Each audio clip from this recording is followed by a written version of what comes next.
Hey everybody, hope you're having a good Sunday. This is Brian from PNB Homesteading. I wanted to give you the update for the propagation bed. I can show you. I had to end up putting some of the little plastic netting that I've got over the tops of these because the birds were coming in there. They were pulling out the little shoots. I mean, there's quite a few of them back there that they ripped them out and they killed them off. So now that I've got this plastic over the top, you can see that it's actually doing pretty well. It's kind of vining over, kind of laying on itself. So hopefully we're going to have quite a few good solid ones to last through the winter here.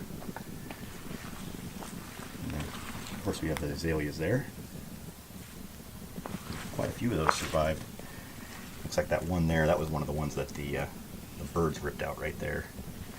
They actually pulled them out and threw the sticks on the ground and were digging in the dirt.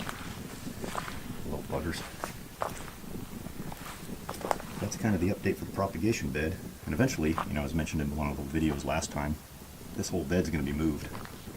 So we'll free up this space underneath the deck again. And then move it out to our new propagation bed that's going to be in the back of the yard back there. Alright, this has been Brian from PNB Homesteading. Living the dream in the suburbs. I'll talk to you guys again. Bye.